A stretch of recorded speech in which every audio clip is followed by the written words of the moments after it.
Hey guys, I'm Shadab from KarsiGeek. If you are watching this video, then you are curious about ethical hacking or you want to create your career in cybersecurity, then you are at right place. In this video, we are going to learn about Kali Linux basics, so don't skip any part of the video. Now let's dig into it. What is Kali Linux? So whether if you want to pursue a career in ethical hacking or you are already a security professional or you want to learn ethical hacking for fun, a decent Linux distro that suits your purpose is must. Currently there are lots of Linux distributions created for various purposes. In this video we will be discussing one of the leading Linux distribution meant for ethical hacking and penetration testing. Kali Linux has lots of pre-installed tools and softwares used for penetration testing and ethical hacking. Kali Linux is a Debian based Linux distro. This is just an OS like Windows, Fedora and macOS. Kali Linux is developed, funded, maintained by Offensive Security. Those who don't know what Offensive Security is, well, Offensive Security is an American international company working in information security and digital forensics, started in around 2007. As to be precise, Kali Linux is the evolved version of BackTrack. The first version of BackTrack was released on 26 May 2006 and later on 13 March 2013. Offensive Security team has rebuilt the entire BackTrack architecture in Devon distribution and released it under the name Kali Linux. So that's how Kali Linux came into existence.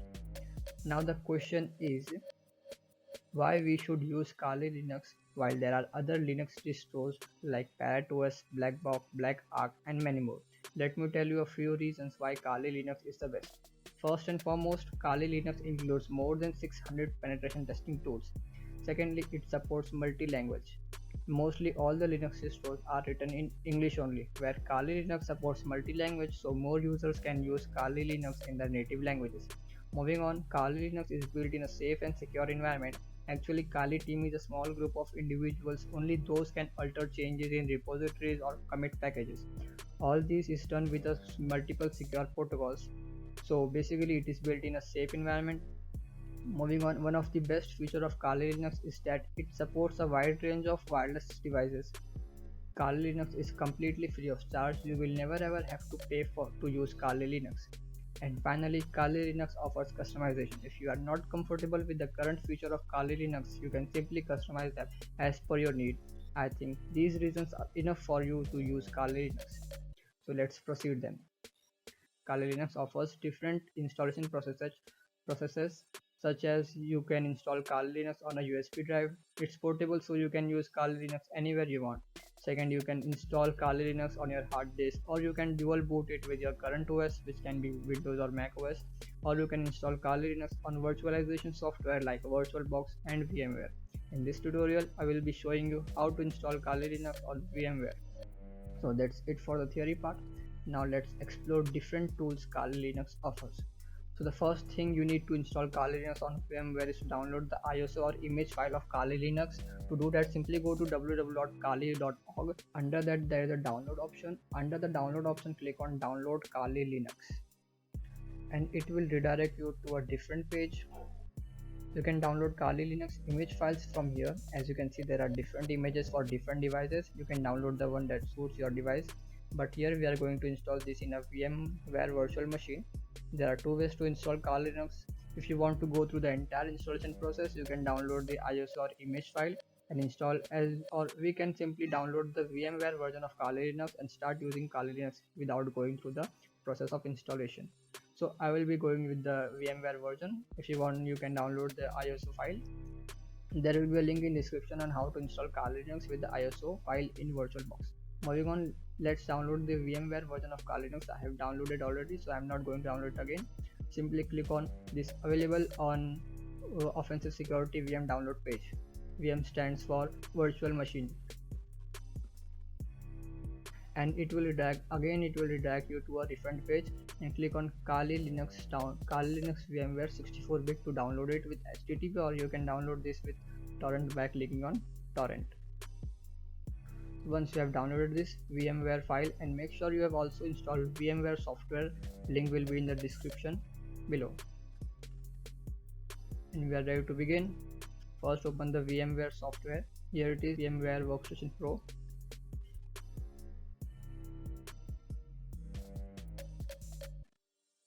So as you can see, I have already installed some virtual machines of Windows 10, Windows 7 and Kali Linux installed. So to install Kali Linux, we have just downloaded. Simply click on open virtual machine and locate the file we have just downloaded. So this is the file we have just downloaded.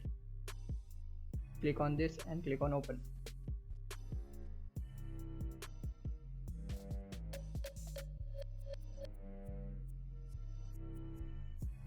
It's a pre-installed virtual machine, so we don't have to install it manually. You can simply click on power on this virtual machine. Before that, let's change some settings as per our needs. So click on edit virtual machine. You assign memory as per your host machine. Well, Kali Linux doesn't require a lot of memory unless you are using it for a big operations like performing penetration testing on websites and other stuff. Minimum you can assign around 2 or 1 GB of RAM will be enough to use. For now, I am giving it 2 GB of RAM for the processors, assigning only one processor, and number of cores for the processor, you can assigning around 2 or 3 cores will be enough. Leave all the setting as it is and click on display. Tick the accelerate 3D graphics option and graphics memory will be 768 is the recommended and click on OK. Now we are ready to start our Kali Linux. Click on power on this virtual machine and the virtual machine will start.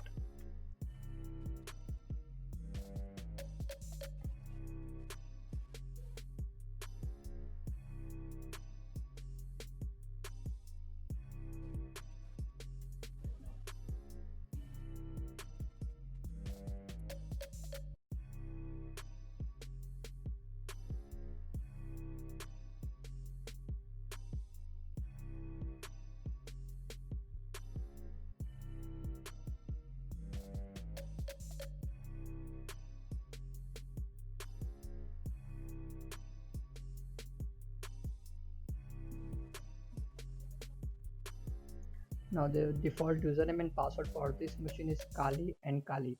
You can simply type Kali in username and Kali in password in all small cases.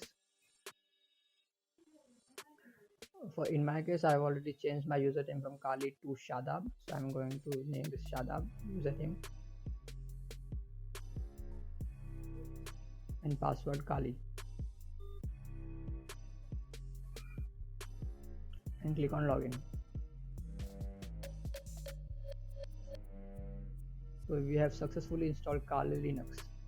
I will be creating more videos on basics of Kali Linux and how to get started with Kali Linux, and will demonstrate with some great tools Kali Linux offer. That's it for this video. So stay tuned for the next video and don't forget to hit that red shiny subscribe button, and I'll see you guys in the next video.